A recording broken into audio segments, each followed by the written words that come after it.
तथ्य, सत्य और नियम, ये तीन अलग अलग बातें हैं और इन तीनों को बहुत स्पष्टता से समझना आवश्यक है।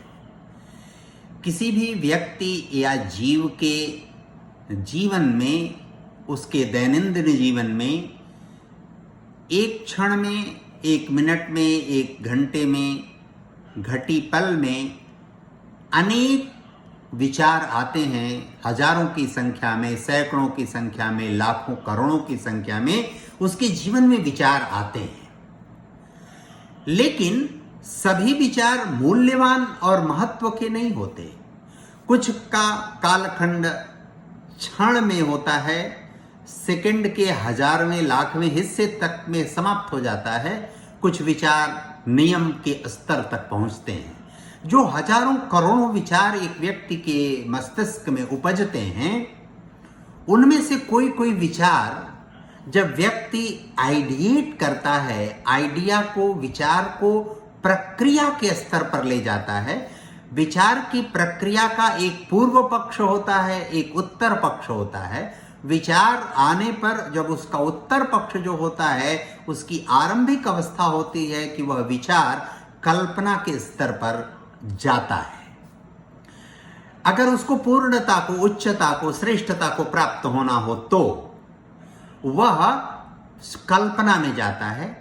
कल्पना में जब वो पुष्ट दिखता है तो उसकी परिकल्पना करता है व्यक्ति। परिकल्पना में जब और पुष्ट और परिमार्जित दिखता है तो उसकी वो संकल्पना करता है, कंसेप्ट बनाता है।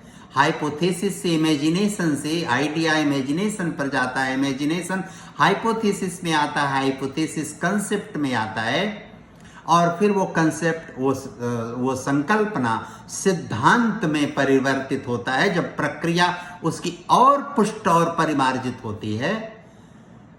इसी सिद्धांत को अंग्रेजी में उसके पूर्व भाग को, आरंभिक भाग को प्रिंसिपल और उसके रिजल्ट ओरिएंटेड जो अग्रभाग है उसको थियरी कहते हैं। उस सामुच्चयिक रूप से हिंदी में सिद्धांत कहा जाता है। और सिद्धांत जब एकदम पुष्ट, परिमार्जित, परिपक्व होता है तो वह नियम कहलाता है। ये एक व्यक्ति या उस व्यक्ति का समाज या जिस समाज, समिति, संस्था, समुदाय में व्यक्ति रहता है, उसमें एक व्यक्ति, उसमें रहने वाले सैकड़ों हजारों व्यक्तियों में से किसी एक के मन में कोई एक विचार इस अवस्था तक पहुंच पाता है। कभी कभी पूरी समिति, समुदाय, संस्था, समाज से कोई किसी का नहीं पहुंचता।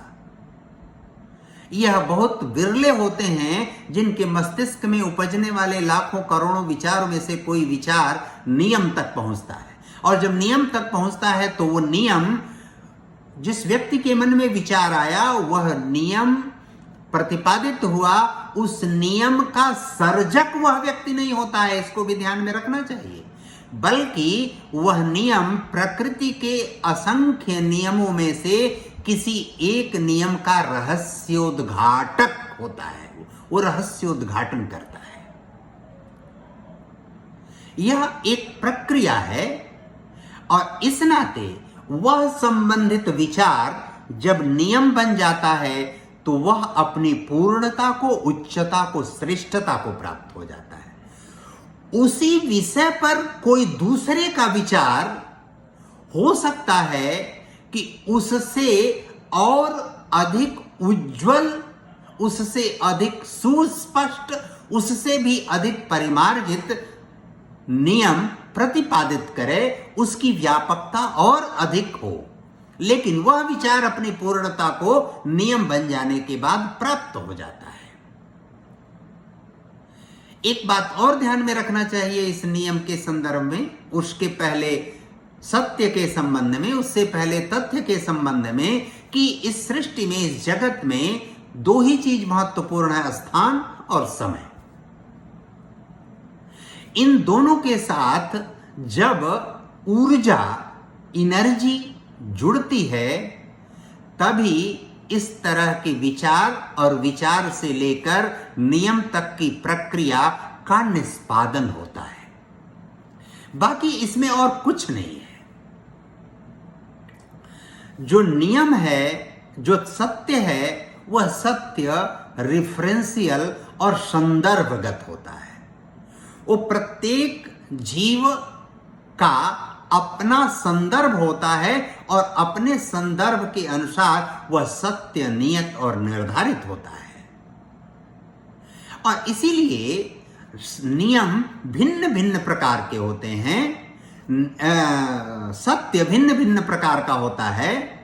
और वह सत्य जैसे नियम स्थान, समय और ऊर्जा के परिप्रेक्ष्य में अनंतिम होता है, अंतिम होता है, पूर्ण होता है, लेकिन जो सत्य है वह सत्य व्यक्ति के संदर्भ के संबंध में अंतिम होता है।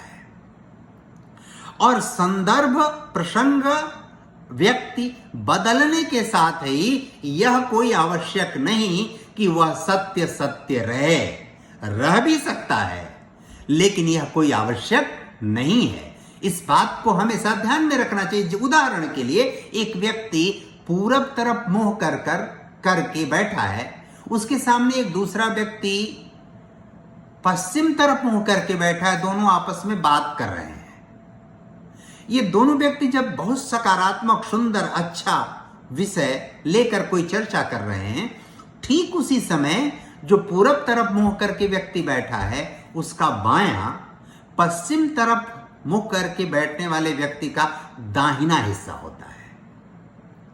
और जो पश्चिम तरफ मुंह करके बैठा है, उसका बायां हिस्सा पूरब तरफ मुंह करके बैठने वाले व्यक्ति का दाहिना हिस्सा होता है। यह संदर्भ और प्रसंग है। पूरब तरफ मुंह करके बैठने वाले का दाहिना उसका सत्य है, और पश्चिम तरफ मुंह करके बैठने वाले का दाहिना उसका सत्य है। दोनों का सत्य अप्रश्नवाची है। जहां तक तथ्य का प्रश्न है, तथ्य जो है वह रेखांकित करता है व्यक्ति के तात्कालिक अवस्था, उसके मूल्य, महत्व और आवश्यकता को। व्यक्ति की अवस्था और आवश्यकता को तथ्य रेखांकित करता है, जीव की आवश्यकता और अवस्था को रेखांकित करता है। जैसे जिसको मनुष्य मृदा समझता है, उस मृदा में निवास करने वाले जीवाणुओं और कीटाणुओं के लिए वह उसका जैव मंडल है। मनुष्य का जैव मंडल क्या है, यह मनुष्य जानता है। एक किसी जंगल में रहने वाले जीव का जैव मंडल क्या है, वह जीव जानता है। एक घर में रहने वाला व्यक्ति, उसका तथ्य क्या है, उसका परिप्रेक्ष्य क्या है, वह जानता है। यह जो तथ्य है, यह तथ्य व्यक्ति की अवस्था और आवश्यकता के दृष्टिगत प्रस्तुत होता है। इसी तरह से सत्य प्रसंग और संदर्भ जनित होता है, और नियम स्थान, समय और उसमें जुड़ने वाली ऊर्जा के परिप्रेक्ष्य में निर्धारित होता है।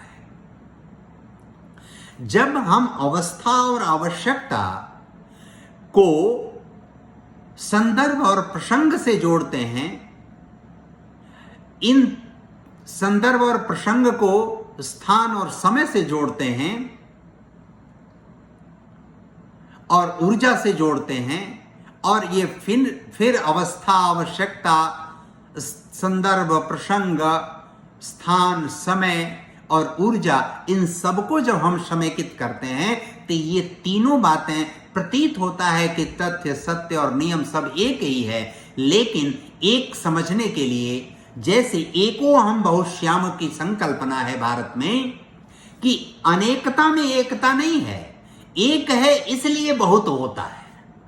एक वृक्ष का बीज अंकुरित होता है, फिर वो बीज हजारों वृक्ष। एक गेहूं का दाना आप जमीन में गाड़ते हैं तो वो 10, 20, 50 दाने को लेकर पैदा करता है, उत्पन्न करता है। एको हम बहुश्यामा की संकल्पना है।